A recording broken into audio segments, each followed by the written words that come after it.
of restorative practices where the victim and the perpetrator can both describe the circumstances and the impact of the event?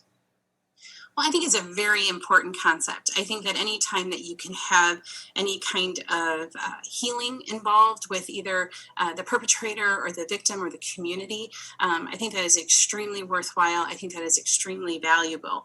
I would say that we just have to make sure that the individuals who are going have buy-in, because obviously you're going to get a lot more out of the program if everybody goes into it very open-minded and has the buy-in of that program.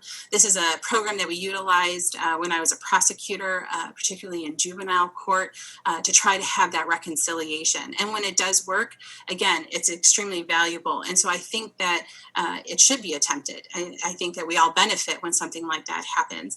And so I just want to give one example. I had two defendants in my court who were members of the same family, who were both placed on probation for assault. So they were both held accountable for their actions.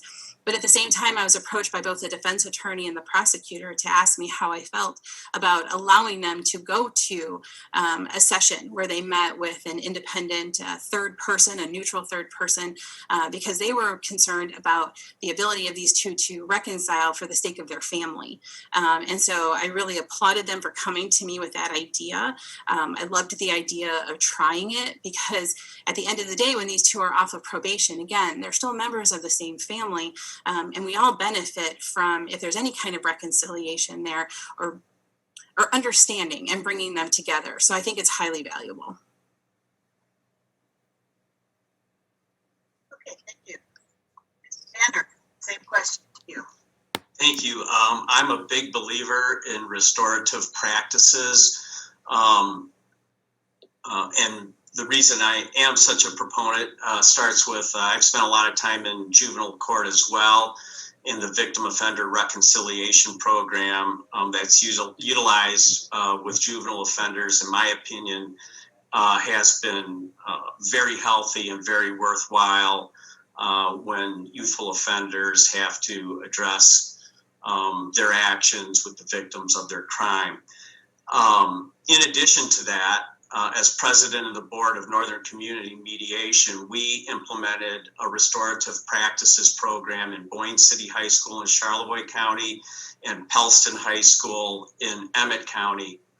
Those programs were hugely successful.